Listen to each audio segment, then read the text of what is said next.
بسم الله الرحمن الرحيم الحمد لله رب العالمين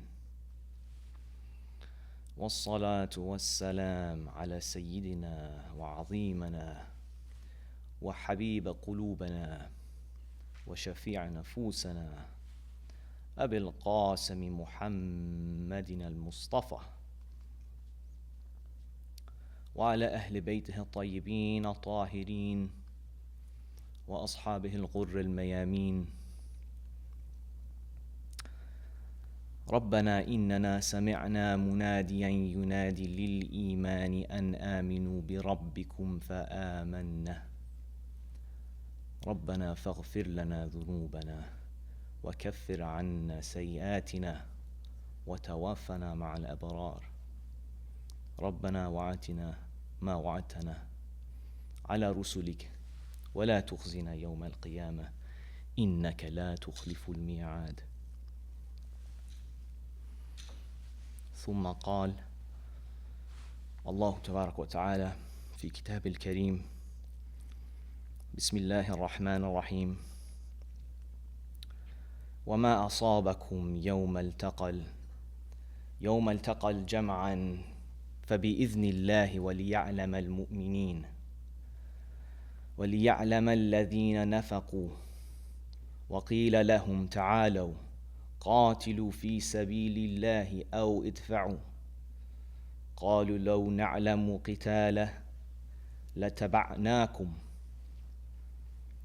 هم للكفر يومئذ أقرب منهم للإيمان يقولون بأفواههم ما ليس في قلوبهم والله أعلم بما يكتمون الذين قالوا لإخوانهم وقعدوا لو أطعنا ما قتلوا فدرؤوا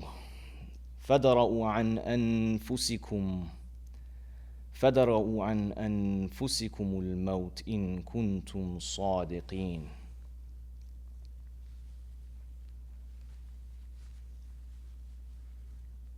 Allah Ta'ala says in Surah Al Imran,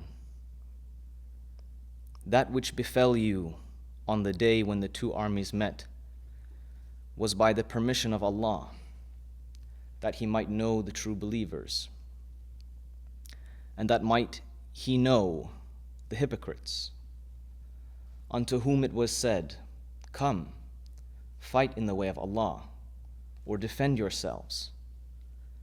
They answered, if we knew aught of fighting, we would follow you. On that day, they were nearer disbelief than faith. They utter with their mouths a thing which is not in their hearts. Allah is best aware of what they hide. Those who, while they sat at home, said to their brethren who were fighting for the cause of Allah, if they had been guided by us, they would not have been slain. Say unto them, then avert death from yourselves if you are truthful.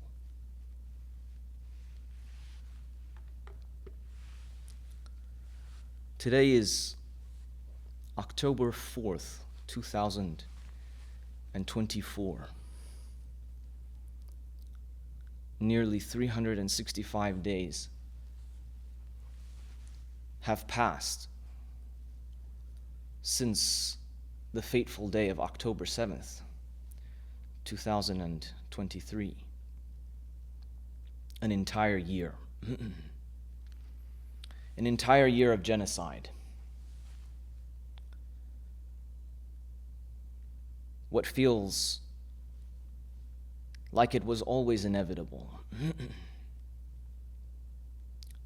Who could have predicted that in 1 year's time, all of the major events that have taken course over the last year, and indeed the summer, and even maybe in fact the last few weeks, would have come to pass? Not many could have foreseen it. Not many could have foreseen the frightful and terrifying terrorist attack that took place a few weeks ago by Israel on the Lebanese civilians. Not many could have foreseen so many commanders and high-ranking officers in the Lebanese resistance being eliminated,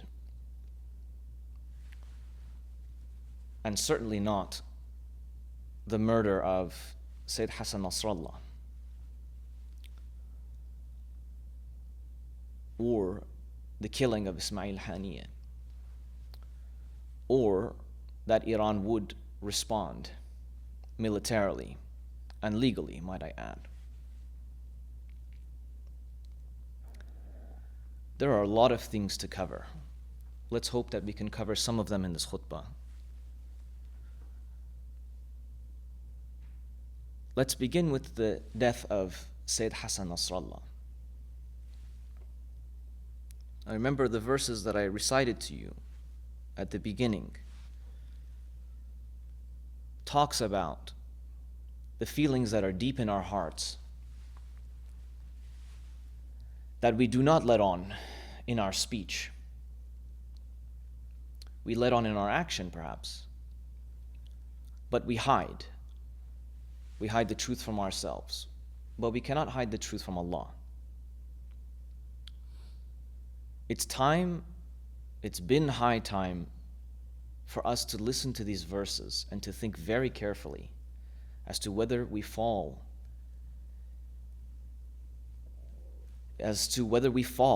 in this classification of hypocrisy and cognitive dissonance.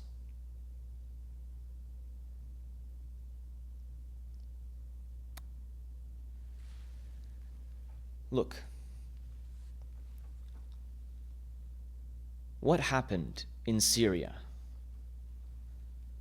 during the revolution and the ensuing civil war,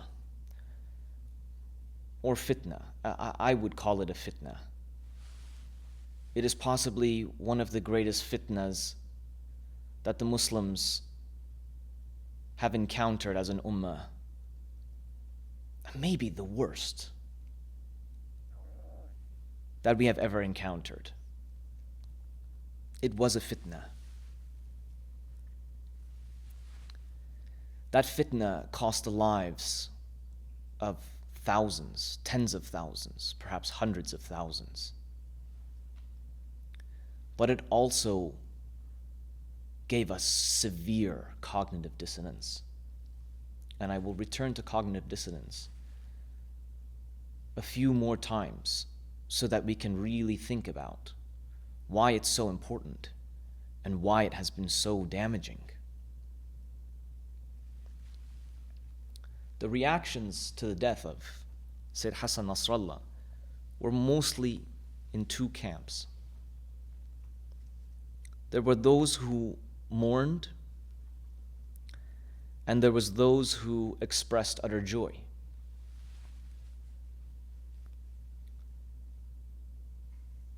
Makes sense. This was a man that was involved in the fitna.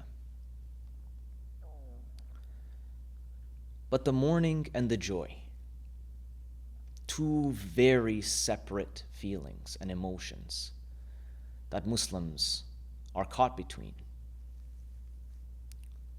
But we have to think deep down, as in the verses of Al Imran that we cited. What was the feeling that we were all truly feeling in our hearts?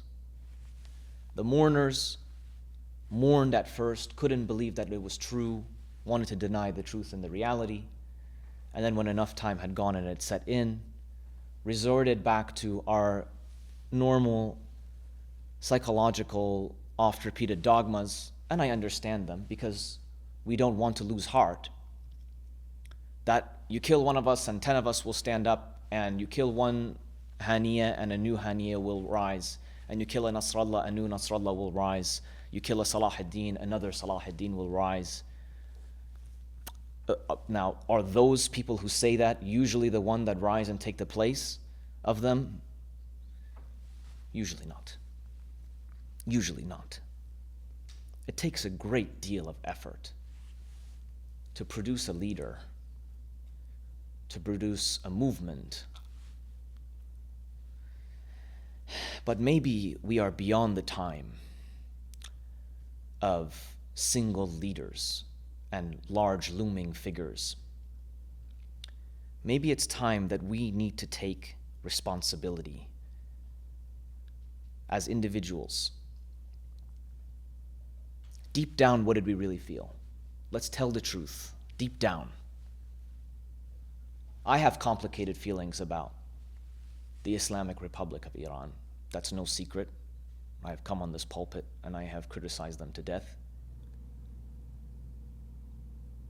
I have these critiques over all of the parties involved in the fitna, and essentially any government, any movement in the Middle East. Because, as I have stated before, my loyalty is to Allah and my loyalty is to the truth. But my loyalty is to the truth. So what is the truth? The truth is, like me, if you were honest as a Muslim, when you saw that he was dead, whether you mourned or whether you puffed out your chest and said, we are going to stand up and fight back, or whether you bought treats and desserts for your friends who hate Hassan Nasrallah and jumped up and down and danced and showed joy, deep down every single one of you felt terror. You may not want to admit it, and maybe in your mind you're disagreeing with me. I don't really care, but I'm going to tell you the truth. Deep down, you felt terror. Deep down, you felt defeat. Deep down, every single one of us hoped that whether it was Hezbollah or Iran or Ansarullah or X, Y, and Z, one of them would figure out a way to defeat the enemy and to end the plight of the Palestinians. It's the truth. We thought, well, we are not the main characters in the story. We are unfortunately side characters. We are unfortunately extras. Maybe if you have enough extras in the scene, you can change things, but not really. Really, it's down to the major powers in the region. The satellite Arab dictators and the hateful Shia who hate all the Sunnis, and then you come up with this weird theological misunderstanding of this is perfect. I, the neutral person, will sit in the middle and let the tyrants beat each other up, and then they'll just fall over and die, and then I'll walk in having done nothing but, eat cookies and relish in the joy of the murder of other people. I'll just show up with no plan, no government, no culture, no trajectory, no belief system, and I'll take over.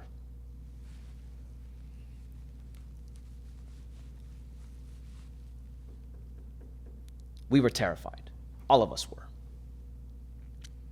And when that horror set in, and we thought the really ugly thought, what was that thought? The horrifying thought was, oh my God, this might end. There might be no resistance left to the colonization of Palestine, perhaps to the colonization of Lebanon, to the genocide of these two peoples, to then possibly the colonization of Syria and the genocide, the further killing of those peoples, and onwards and onwards.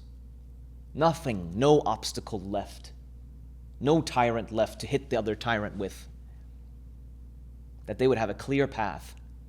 You all felt it. Be honest with yourselves.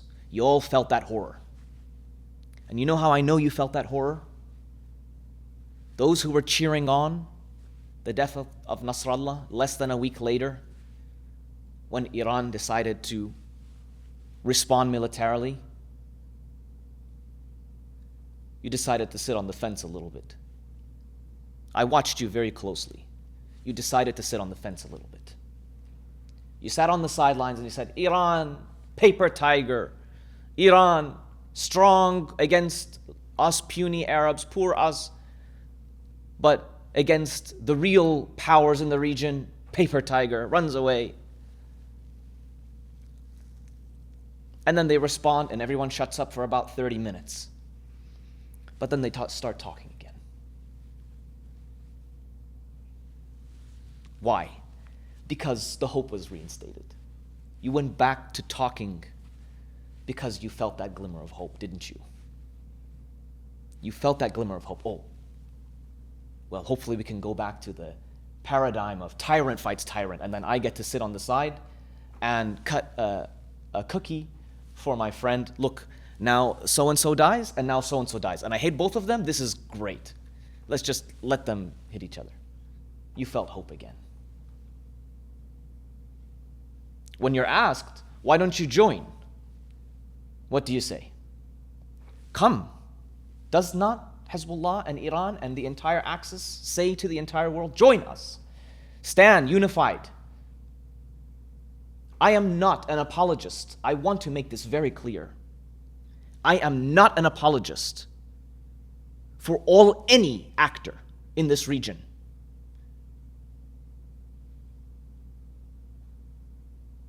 I want that to be really clear.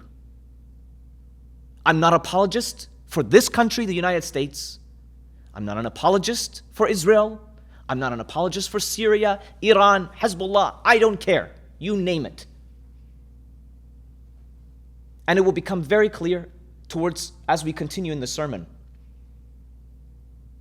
Listen carefully. Have some courage. Put aside your hatred for a moment and listen to what I'm saying.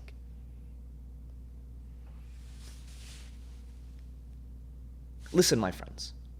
Sami Hamdi, the Muslim analyst, whom we've all come to love and appreciate, who seems to be prepared to tell the truth at almost nearly any cost, who sticks it to the Arab dictatorships, who tells the truth, whom with I agree personally that we should not vote, and this is my personal opinion, it does not reflect the opinions of the Usuli Institute,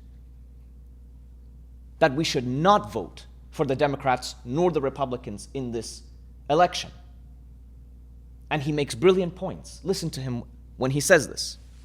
But before all of this, after the pager attack, and before Nasrallah's death, and before the military response, Sami Hamdi said that Israel is not a priority for Iran. Conquering Sunni lands is the priority. Israel is a distraction. Israel is only sufficient insofar as a few rockets make the Muslim world clap in that there is some sort of resistance. But you are more focused, being Iran. Iran is more focused on Saudi Arabia and the Arab states and more focused on entrenching the Shia ideology in these areas where you can find support. This is the brilliant analyst Sami Hamdi, whose mind works really well in analysis, and then when it comes to Iran, immediately his brain turns off and goes full conspiratorial.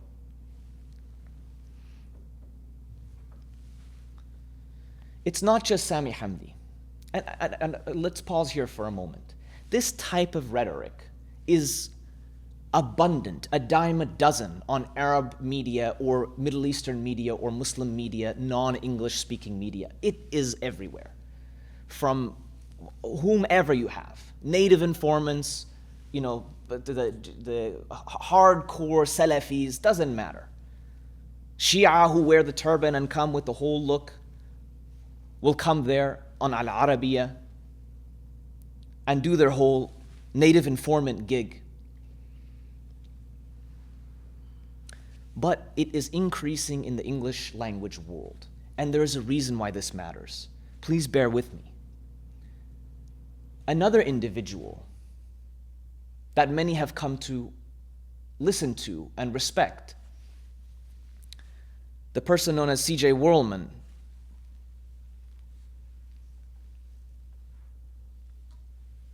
listen to a few things he said in these last few weeks. He's been saying them now for quite some time, and I've been quite upset. But listen, at this current juncture, what he's been saying. He says, morally consistent people are mad at Iran for deliberately inflicting zero damage on Israel. Morally consistent people. Moral frauds, however, are celebrating Iran's pyrotechnic display, which was meant only to further whitewash its occupation, colonization, and cleansing of Arab lands. Essentially a restatement of what Sami Hamdi said. Another tweet from CJ. Iran's missile attack killed 0 Israelis and 1 Palestinian in occupied Jericho. This is right on brand for Iran. Kill Sunni Arabs, spare Israeli Jews. If you thought that was dumb, listen to this last one. If after all this time, he says, if after all this time you don't believe that Iran cooperated with Israel and the US in the assassination of the Hamas leader, and in exchange for sanctions relief and or a promise of normalization, then you are hopelessly lost in the woods. C.J. Whirlman's double whammy of racism and sectarianism is so stupid that he has to make you feel stupid for not agreeing with him. You are so dumb, so stupid, so cognitively impoverished. If you don't understand that this grand conspiracy theory that I am shoving down your throat is not true, you are beyond rehabilitation. You're lost in the woods. You have to be smart like me. Smart like me means accept the reality that the nation state of Iran, the Islamic Republic, that since 1979, its inception, the whole plan all along was Iranian, Persian Ayatollahs come and say, now we can finally do what we've been wanting to do since 14 centuries ago. Kill Sunni Arabs, ostensibly because they are not Persian and because they are not Shia. As if being Iranian and Shia is the same thing. I mean, just even explaining this feels really dumb.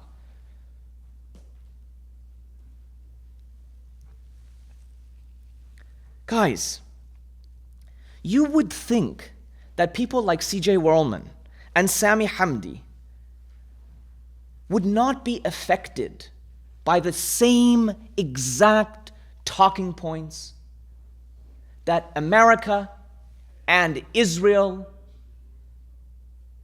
and its Arab satellite states have been propagating since 1979. They're so smart. They're so investigative when it comes to matters in the Muslim world outside of the context. But their brain comes to a screeching halt and goes full conspiratorial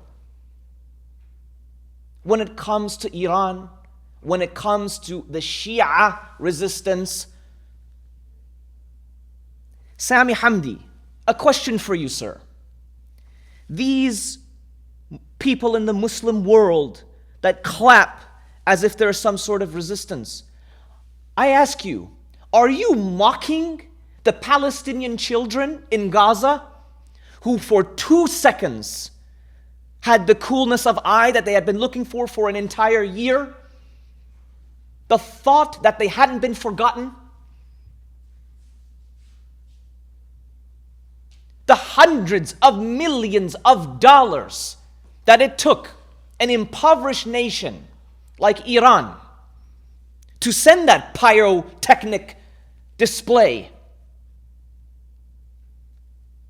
You think that was a show? You fool! I would like to be friends with you. Set aside your foolishness. Dear Sammy, I drove 2 hours to respect you and come down to where you were speaking because I have an extended hand.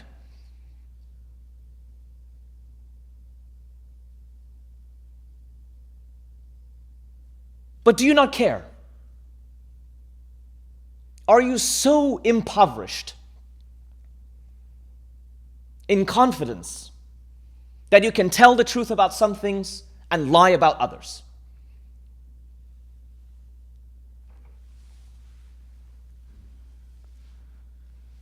Listen, CJ,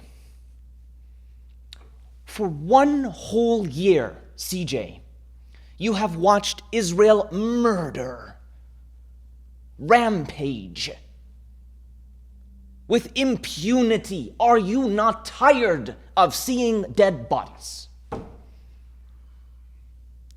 You think this is some sort of video game where you run up the score, and that if that was the case, how many hundreds of thousands of Israelis would you like to see dead to even up the score, sir?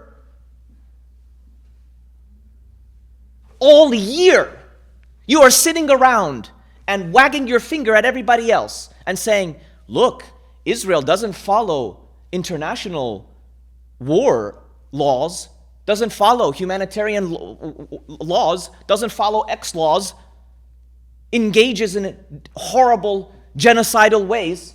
There is another way to engage with an enemy other than killing everybody.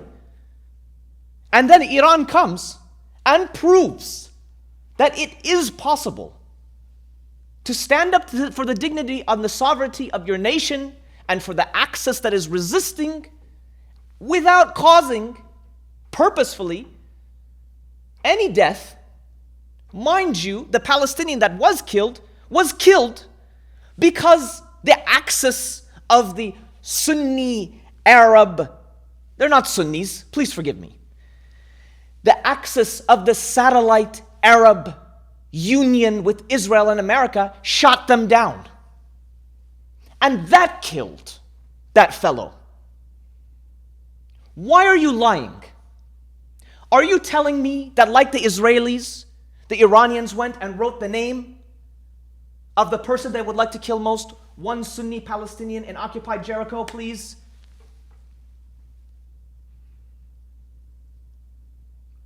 CJ,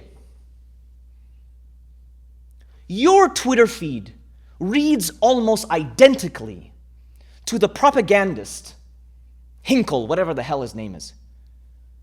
That other white supremacist fool. I'm not calling you a white supremacist.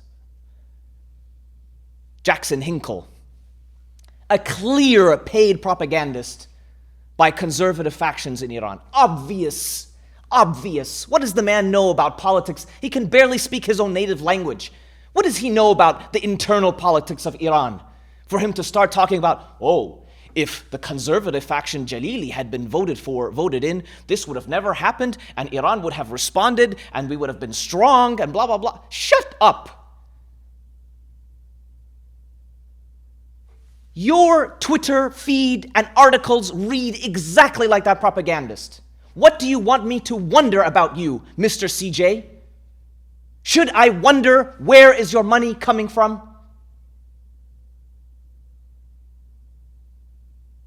Is it coming from Turkey? Qatar? I'm not going to do what you do. I'm not going to go conspiratorial. And I have another question. If you're so invested in our future, do you think it's time to say your Shahada?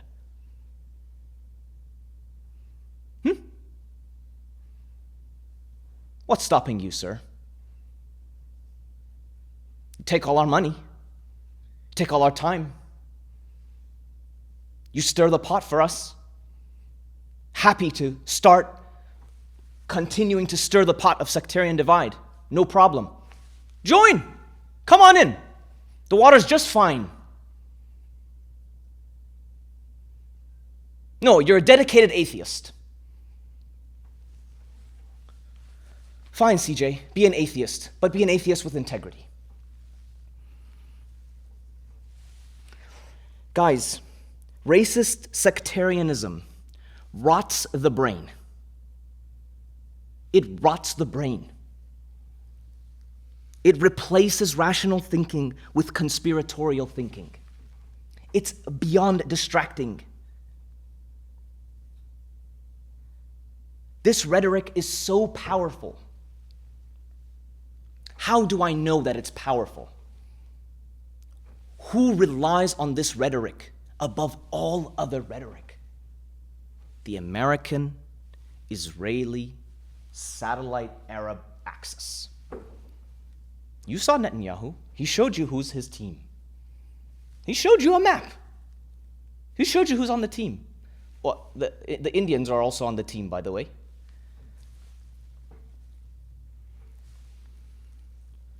Cognitive dissonance. The cognitive dissonance of the one who celebrates the death of Israel's most fearsome enemy and feels anger at Iran's military engagement and support for resistance against Israel is so damaging, it leaves them confounded and ineffective to provide any meaningful strategy. You are not providing any meaningful strategy as to how to end the American-Israeli satellite Arab axis.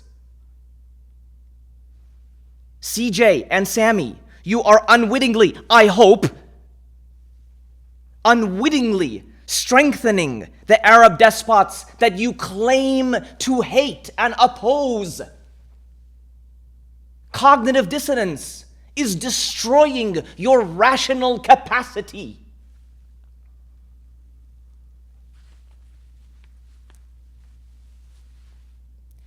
There is but one enemy. I don't apologize for this. The spear has different parts and different horns. But Israel is the enemy of the entire world, of humans, of creation. The way that they behave is disgusting.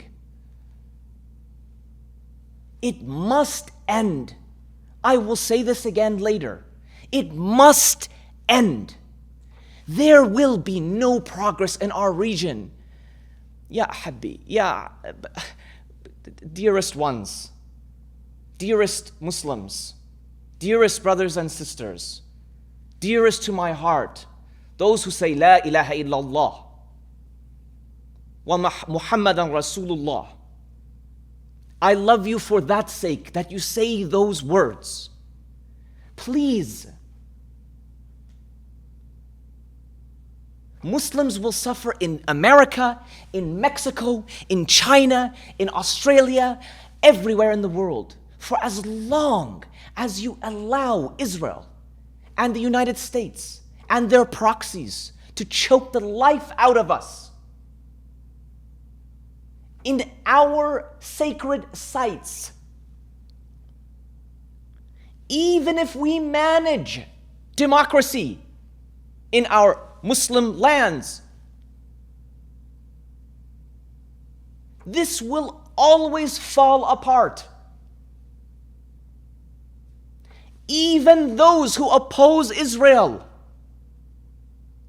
are still affected by despotism.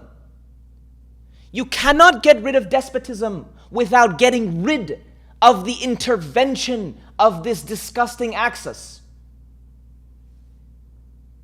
They must go. Cognitive dissonance is making you stop yourself from making this realization. Think about the cognitive dissonance regarding Syria, the fitna in Syria. All the Arab nations opposed the Arab Spring in all the other countries. What was the single country where they made an exception and they supported the revolution. Did they support it in all the other countries? Dearest ones, what country did they support the revolution? Syria. They love the Syrians more than the Tunisians, more than the Egyptians, more than the Bahrainis, more than the Jordanians. Okay, Muslim world, more than the Iranians. Why? A really obvious point. Because Syria was the route in which Iran connects to Hezbollah. That was it. It was that simple. And then they sent hijackers to hijack a noble cause. I know this is a complicated geopolitical, historical narrative. Spend some time and read and look into it, please. Listen to what the Qatari Prime Minister said just recently. He said, at the onset of the Syrian crisis, there was complete coordination between Saudi Arabia and Qatar. Sheikh Hamad sent me to King Abdullah of Saudi Arabia, and the king began by stating that Bashar is a criminal with blood on his hands, and after what happened during the Arab Spring, we cannot support something like it, being the Arab Spring. However, we want to support the Syrian people and would like Qatar to take the lead while we stay in the background, we being Saudi Arabia. You should determine what is needed and inform us. I told him that we need to coordinate with the Americans, Jordan, and Turkey.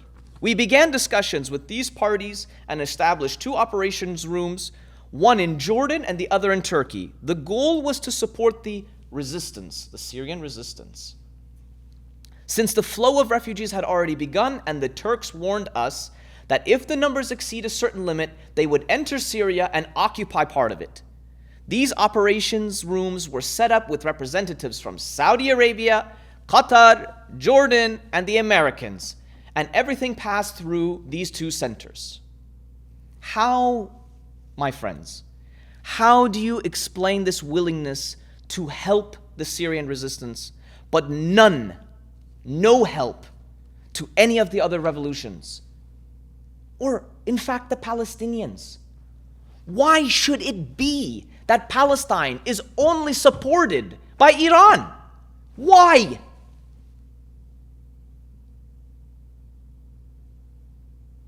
I'm not talking about financial building of a hospital.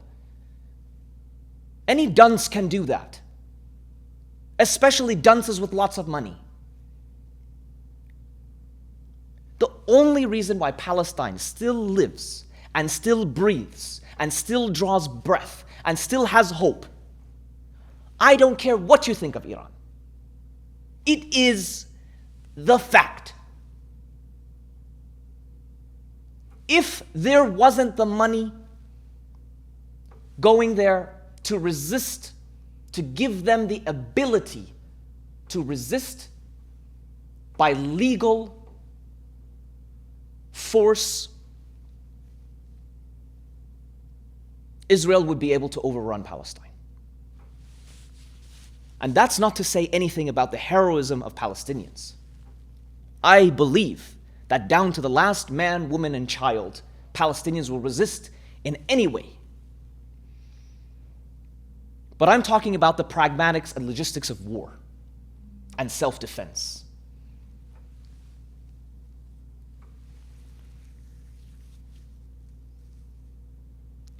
Guys, what do we need to understand about Muslim Arab despotism? What do we need to understand about it? First and foremost, guys, as long as America and Israel are in their current political iteration and dominate our region, we will not be able to truly cure our despotic illness. That includes every country, Iran, Yemen, Syria, Lebanon, doesn't matter what. And the Arab despots all know this. These are satellite states. What are satellite states? Satellite states are the ones who are dominated by influence financially and culturally and militarily and. This is where their feeling of security comes from. They are terrified of democracy because it means that they will have to go. They are terrified of Iran because it means that Iran will have export revolutionary fervor for democracy and they'll have to go. So what are they going to do? What are they going to do? They're going to go to the other occupying force in the region and say, we'll be with you guys. What do you want to do? What is that? You want to talk about Iran's proxies. What is Saudi Arabia if it's not an American proxy? What is Jordan that shoots down the weapons that are flying at Israel? What happened to the tyrants hit each other? You got involved. You intercepted. You didn't let the tyrants hit each other even. I don't want to talk about the fitna, but guys, can you please Google the Free Syrian Army's, I'm so sorry to say this, dear friends, relationship with Israel, the coordination of attacks on Hezbollah post-October 7th in drone strikes with Israel. I know it's hard to look at. Do you want to read the hundreds of articles of when Israel took in Free Syrian Army, Jabhat al-Nusra, Al-Qaeda, all of the things when they were hurt and injured in war, they went into Israel for medical care and were sent back to Syria? And when Israel was asked point blank, would they do the same for Hezbollah? They said, hell no. I know it hurts, guys. I know it hurts. But you want to redeem the blood that was lost in this fitna, the Syrian blood that was lost in this fitna? Dust yourselves off, look in the mirror, and tell yourselves the truth. Israel is the priority. Sami Hamdi. Israel is the priority. And Iran is the only one nation state in the region making it the priority. You want to see how stupid this argument is? I can flatten it in 10 seconds, and so can you. Today, all of Iran's problems will go away like this if they stop supporting Palestine. Khudafis.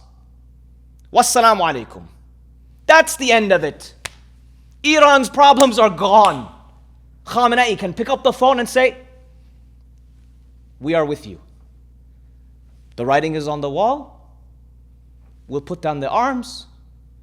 We'll normalize. It's all done. And Iran will flourish, and its the dissidents will be happy, and they'll have American hotels. That's what they really want.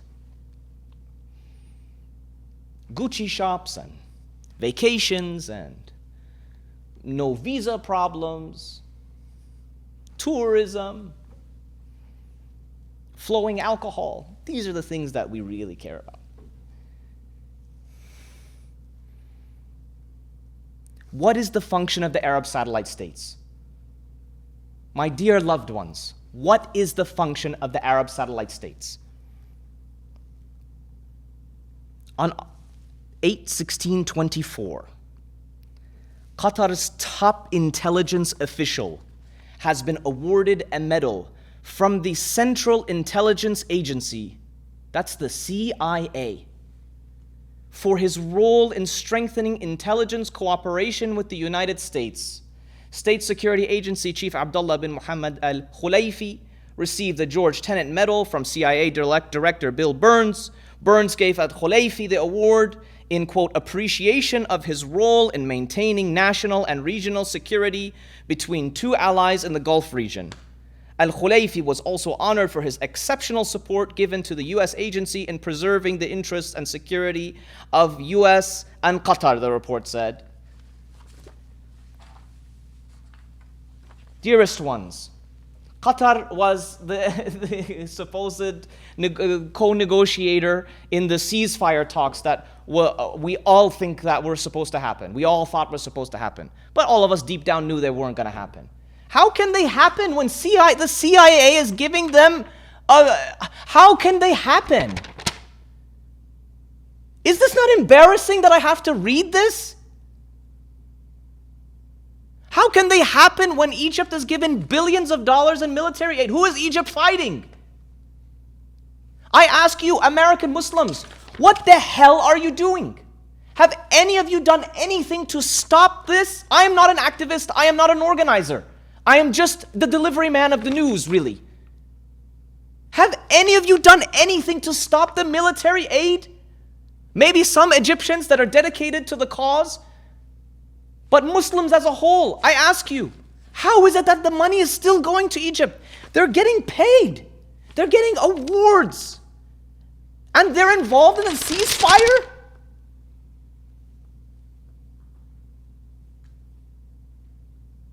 Do you not feel the shame that I feel? And you want to talk about Iran? Do you know how stupid we look to them? How weak we look? How embarrassing for us. Ya ikhwani, how embarrassing for us.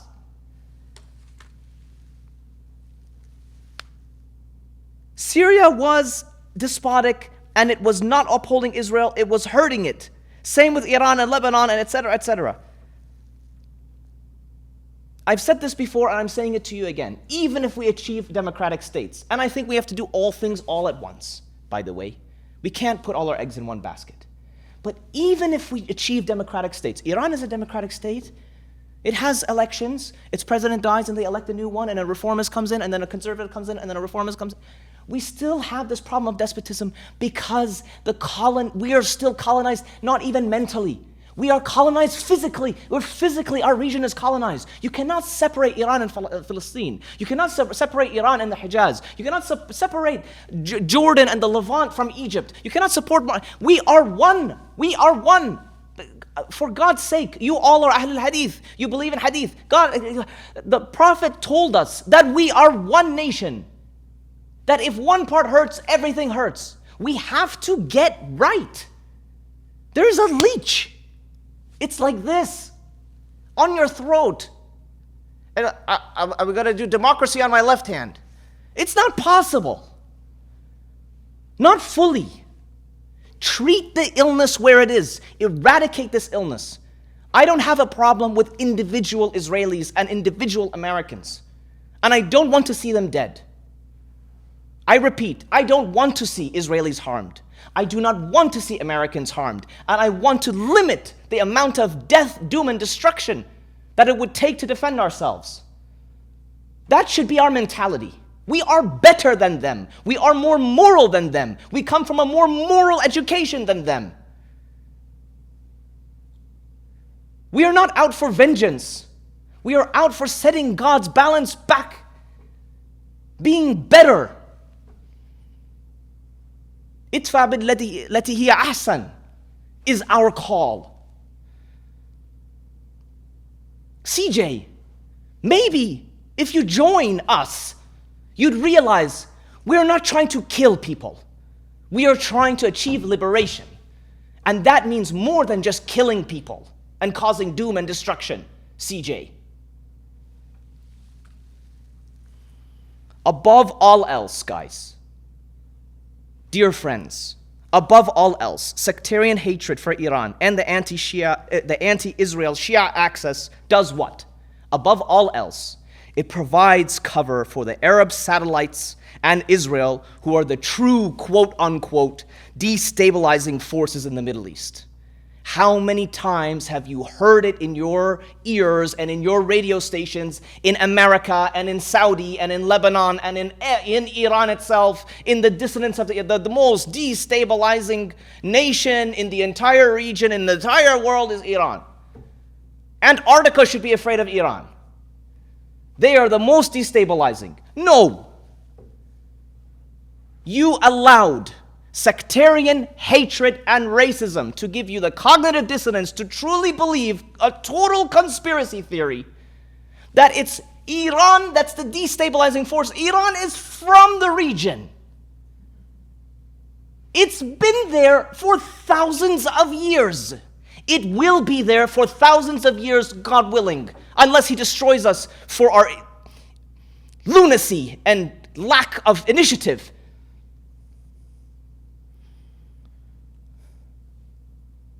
It is the Americans that don't belong there. Americans barely belong here. Barely. They belong here because they genocided everyone to death and then said, maybe we'll do a ceasefire now. Nah, shoot you again. No, another treaty? Just kidding. Shoot you again. This is the truth. Let's tell the truth. We're so committed to being anti-genocide. Have we reached out to the natives of this country to ask them if it's okay with them that we are on their territory? We're laughing and smoking and drinking and eating and having a great gay old time. Did we ask them if they need anything? No. We're too busy with cognitive dissonance. Our rational capacities are fried. We only have time to think tribal and say, oh, who's the enemy? I can't think for myself. I have cognitive dissonance. Let me look to the enemy to tell me, enemy, who's the enemy? Oh, it's not us. It's those guys. These Iranians, for thousands of years, all they've wanted to do is crush you Arabs. You know how I know this old trick? I'm an Iranian. I grew up an Iranian. I've done this for decades. I heard all of the same arguments flipped around. They told me growing up that the Arabs are occupying your country. Islam is not Iranian. Islam is Arab. Arabs are trying so hard to occupy your country. If it wasn't for our hero Ferdowsi, we would have all been speaking Arabic like the other loser Arab countries that used to speak a different language, but now they've changed to Arabic. I was pumped full of this propaganda for years, and I resisted it, and I resisted it. And I believe that that's Allah intervened in my life and said, no, that's racist. Go and learn Arabic. Go and learn their culture. Eat their food. Sit with them. Cry with them. Laugh with them.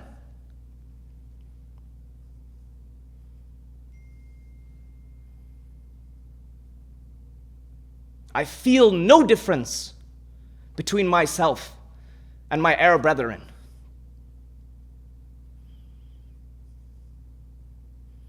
And I can feel that way with all of you everywhere. If we unite in the cause, God's cause. What is God's cause? God's cause is for everyone. I don't care what you think. I don't care if you doubt whether he exists. I don't care. God's cause is righteousness and morality and fairness and setting it right and destroying this turning wheel of despotism. You just keep spinning the wheel and a new despot comes on top. If you hate that, then I am with you and you're with me. If you are willing to change that and bleed for that, and in our context, sit in a room and think and read for that,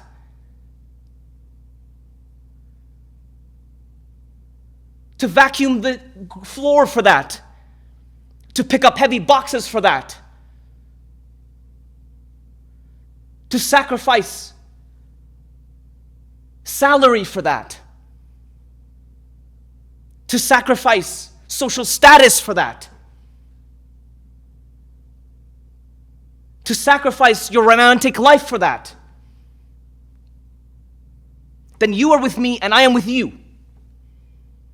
But we can't do it if we don't know where to direct our attention. Our opposition is not each other. Our opposition is not each other. Oh, people who have suffered under colonization all over the world. Our opposition is with the racist, sectarian, tribal, hateful ideology. And if you are against that, you are with me and I am with you. You teach me the wisdom that you have in resisting, and I will teach you.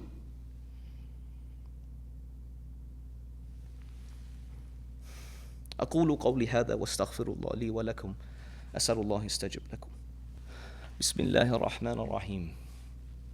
الحمد لله رب العالمين. سبحان ربك رب العزة عما يصفون. والسلام على المرسلين. والحمد لله رب العالمين.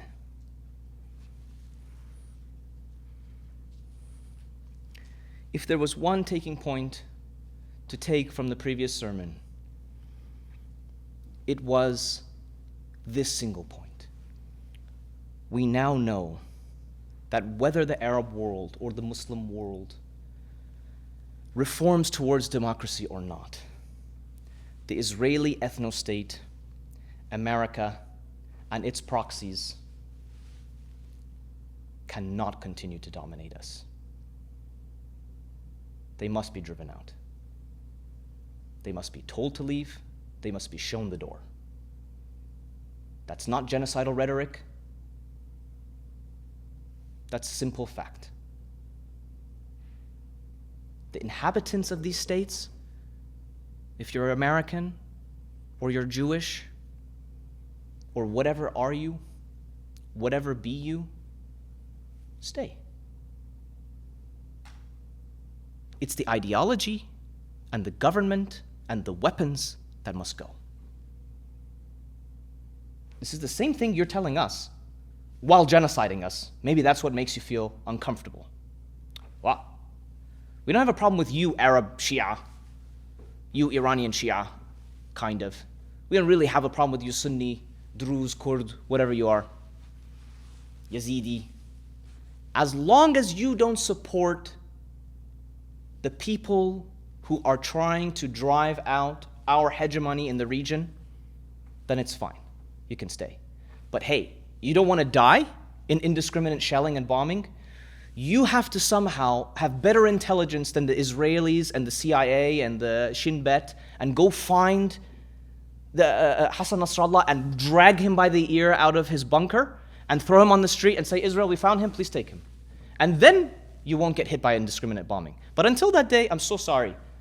You should leave the area, you should move, you should be a refugee, you should be displaced from your home, all because I'm colonizing this land, whether you like it or you don't like it. I am not advocating for that rhetoric. Dear friends, you want to be a Jew and live in Palestine? Live in Palestine. You want to call it Israel? Knock yourself out.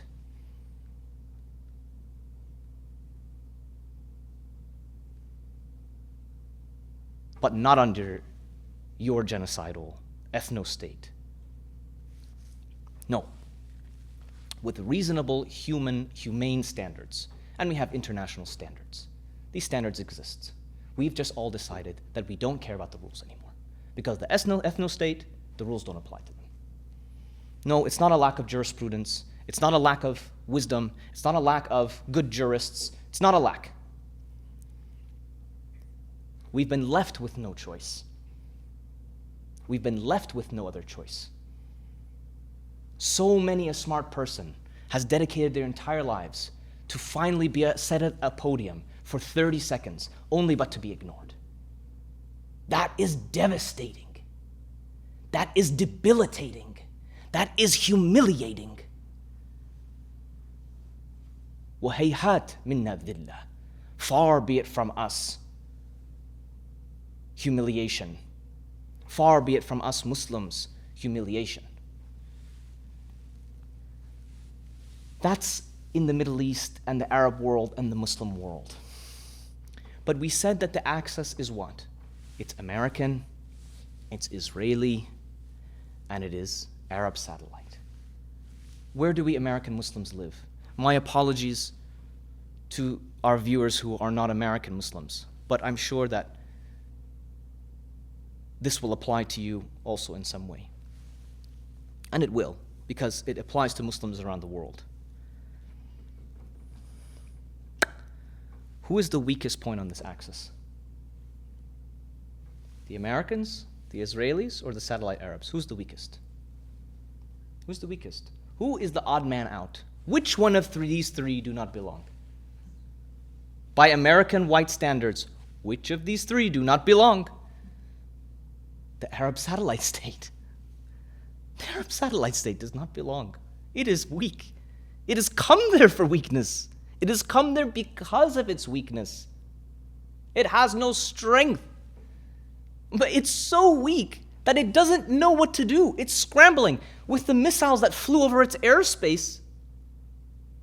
The moment that they heard that Iran said to Israel, if you shoot at our nuclear sites, we will light up all of your Arab proxy oil refineries.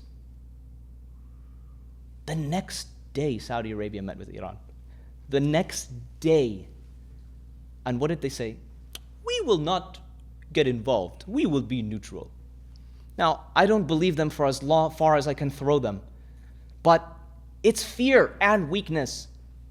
They're getting even abandoned by their weak alliance to the racist, ethno-state, Judeo-Christian extremist, evangelist, Khabith.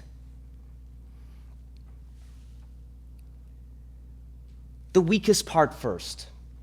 We have found what is our enemy. Our enemy is this axis, and it's this ethno-state ideology, and upholding the ethno-state ideology in our Muslim lands and in our world. The weak point are the Arab states. How are the Arab states empowered? Jordan's economy is in the dumps. Egypt's economy is in the dumps. If you go to Jordan and Egypt and you spend a few shekel or a few dinar or a few...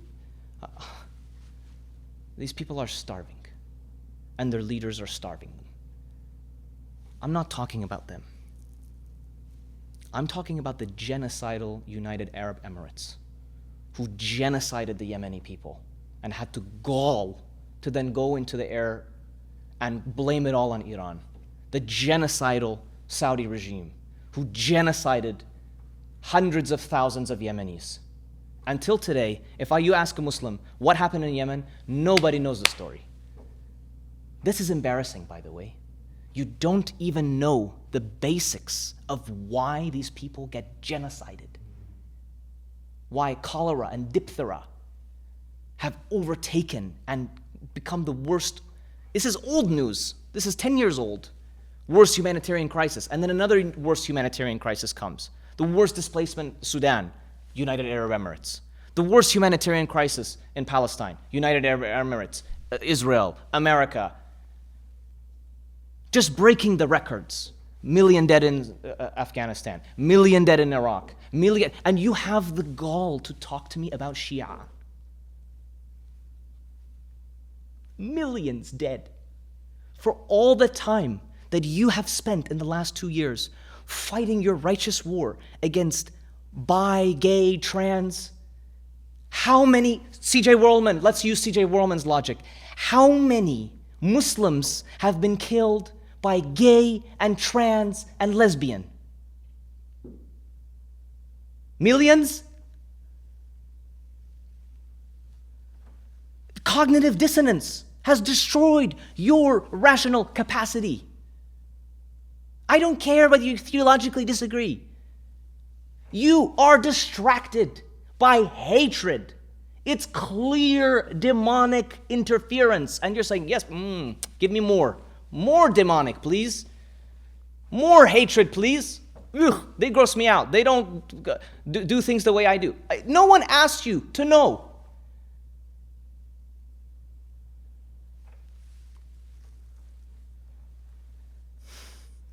The satellite states, the United Arab Emirates is 80% expatriate.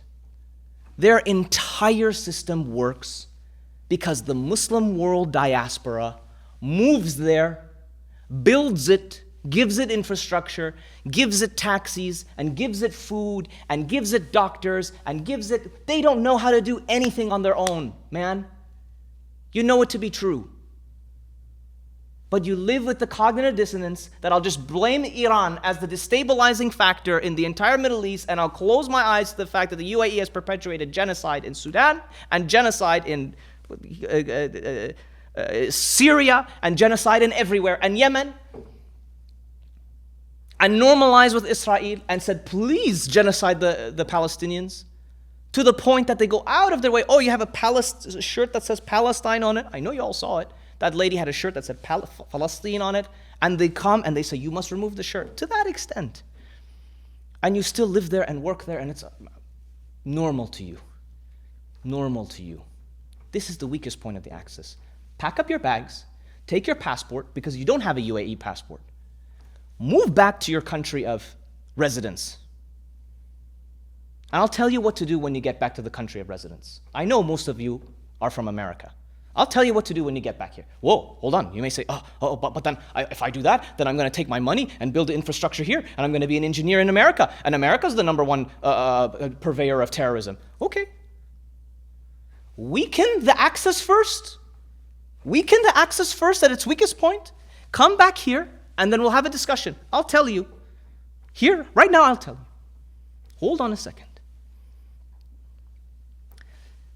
Saudi Arabia, if it is an axis, a satellite Arab state that belongs essentially to the United States and Israel, what does that mean if it is the one that is the purveyor and the caretaker of your holy sites of Mecca and Medina?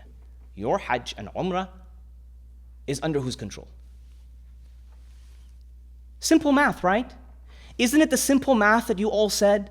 Hezbollah, terrible, because upheld Bashar al-Assad. Bashar al-Assad is my murderer, therefore Hezbollah is my murderer, therefore Iran is my murderer. Right? That was the argument. Correct?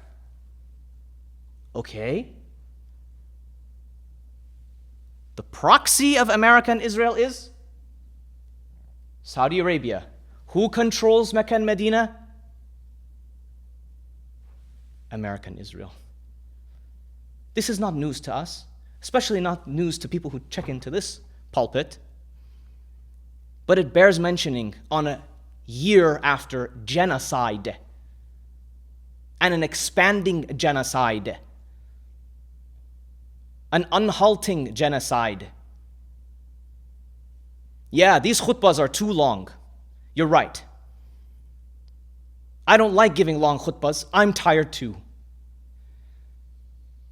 But we have to review the mess that we have made with our cognitive dissonance and look at it all in a row. Or else our cognitive dissonance is going to make us feel we can't do anything. Let's just stay home and let the tyrant hit the tyrant. And when they say to us, those who are fighting, oh, brothers, if you had but listened to us, you wouldn't have gotten killed. This is what the verse says.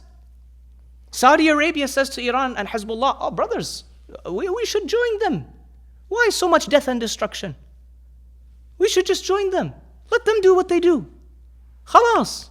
Muhammad bin Salman tells you, he's telling you with his own words, though they say that he didn't say it. He said, I don't care about the Palestinian issue. Personally, for me, I don't care about the Palestinian issue. It's these young kids in Saudi Arabia who are seeing this for the first time. They're just being introduced to this conflict. And for them, I have no choice but to ask you for normalization. Okay? I need a high return on investment, he says. I need a high return on investment. Because what I'm afraid of, and listen to what he says, he's afraid of being Anwar Sadated. He's afraid of being executed and chased down by his own people for normalization. He's telling you, he's afraid of you. You masses. He's worried you'll kill him. So therefore, he's using that leverage in the thing, and he wants nuclear power, and he wants whatever else he wants, Arab hegemony in the region. And in return, what he will do is he will normalize, he will follow American interests, and he will empower the US dollar.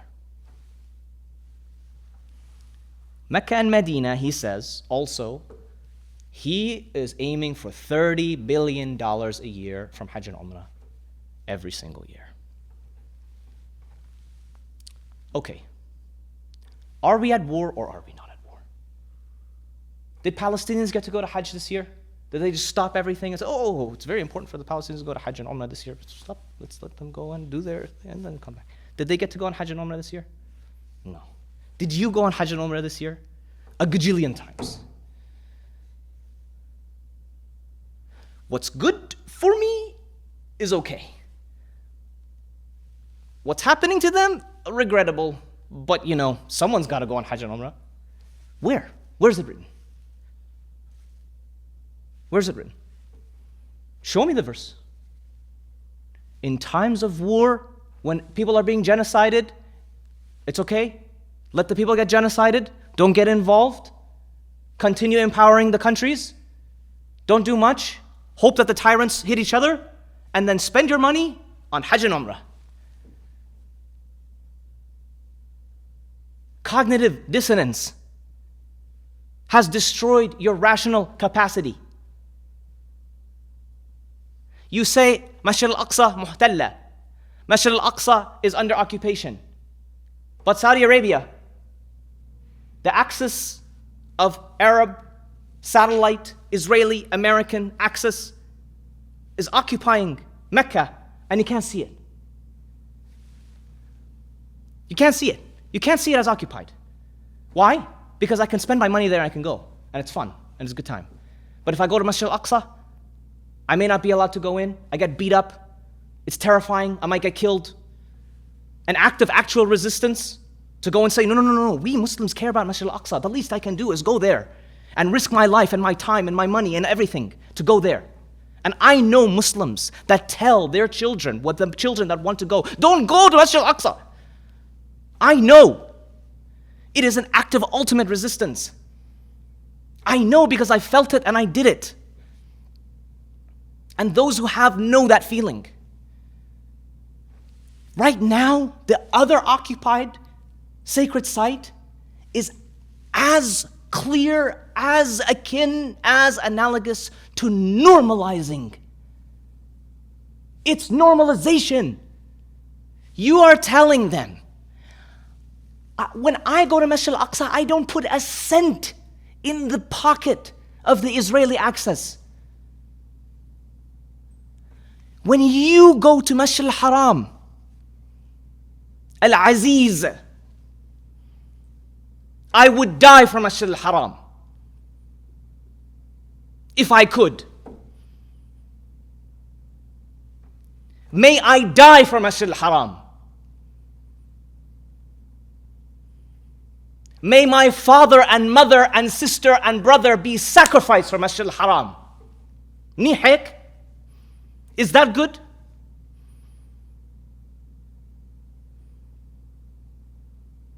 That Masjid al-Haram, you give $30 billion without a thought. Why? Cognitive dissonance has destroyed your rational capacity. Cognitive dissonance. Ya ikhwani, my dear friends, my brothers, my loved ones, has destroyed your rational capacity.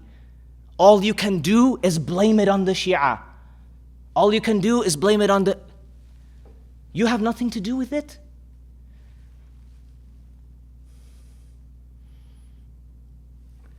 These are the clear and obvious, immediate, impactful, biomass movements that we can do easy. Privilege. It won't even cause a sweat to roll off our back.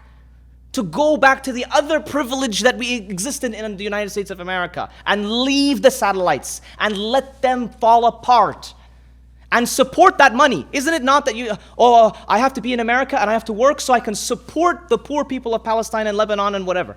Okay, great. Same attitude towards the Saudis. The poor people of Saudi Arabia, I want to see you all line up to give them the money. I want to see you line up to give all the poor people, there's not in Emirates, but the poor Emiratis, give them the money. I want to see the line. Come back to America. What to do in America, you ask? Isn't that just us paying tax dollars? Well, first of all, I don't go to jail if I don't go on Hajj. I don't go to jail. If I don't pay my taxes in America, I go to jail. It's over. I have to pay. I don't have to pay Bin Salman. I don't have to pay Israel. I don't have to give them more money. Come back to the United States. Have you talked to the American Indians? Do you know what they are doing in this country? Do you know what their movement is?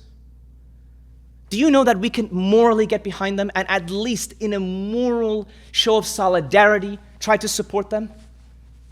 Are you interested in the Land Back movement? Have you ever heard of it? No, we haven't. Let's be honest.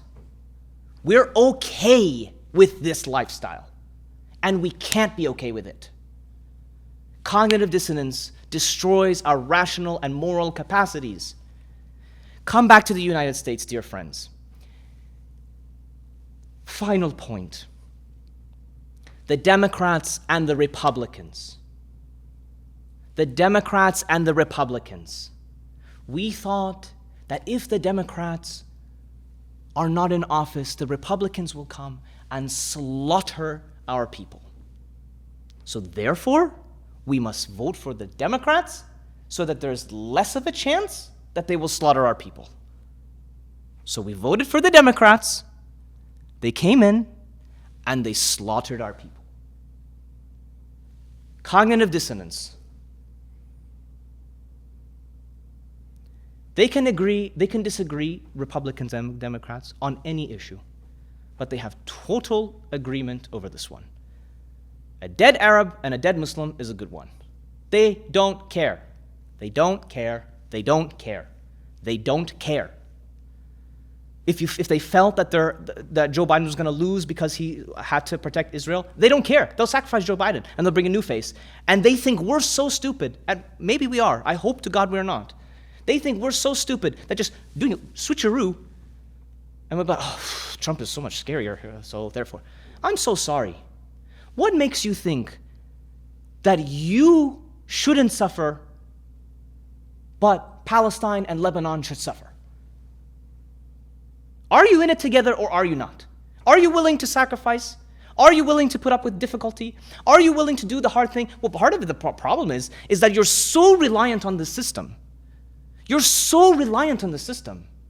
You're so stuck in individualism that you want them to handle all of the bureaucratic and the city stuff, and you don't want to get involved in any of that.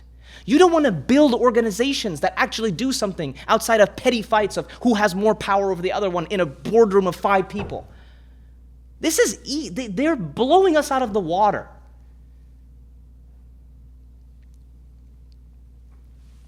Instead of pouring money, I don't know, this is a conversation. Let's have the conversation. Instead of pouring money into the Democratic Party and throwing our votes away, what if we think about the long game? I ask you, the resistance movements, Iran, again, just look at them as human beings for a second. Throw away all the labels that you have in your head of terrorist and Shia and nation state. Just throw it away for a second. Just take that and throw it away. These are human beings, okay? The average amongst them, most of them, what unites all of them is they recognized who the true enemy was. Israel is a colonizing cancer that is destroying us fast, slow, fast again, slow again, fast again, forever. And it'll keep going, and it'll keep going until there's nothing left of us, until we're totally assimilated, until they rob us of our languages, which they already have, until they rob us of our dignity, which they already have, until they rob us of our culture, until they already have, until they rob us of our religious tradition, they already have, just like they did to the Native American Indians in this country. And then they're like, it's good enough. There's barely any of them left. They have no support. The Muslims don't care about them. Nobody else cares about them. Moving on.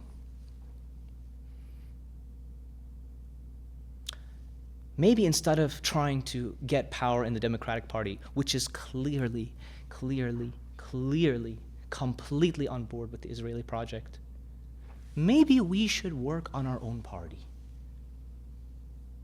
Let's take that money, instead of wasting it, let's bring our resources together and build a political party. The people, I said again, throw away this for the people in the tunnels in Gaza, all they saw in front of them was dirt and a shovel and darkness. That's all. This guy didn't know, what am I doing here? I'm just digging. He wasn't thinking about voting for Democrat or Republican. He wasn't thinking about the Palestinian Authority. He said, I know who the enemy is, and I need to find in my current immediate moment what is the most direct way where I can effectuate change. As I have tried all of these other things, because Palestinians did try other things. Gazans did try other things, and they were left with no choice. You think people want to be underground, suffocating to death? You know how many people died in those tunnels just to try to be able to build a structure, to be able to survive the onslaught of genocidal maniacs? Do you know how many people died to even have the chance to resist?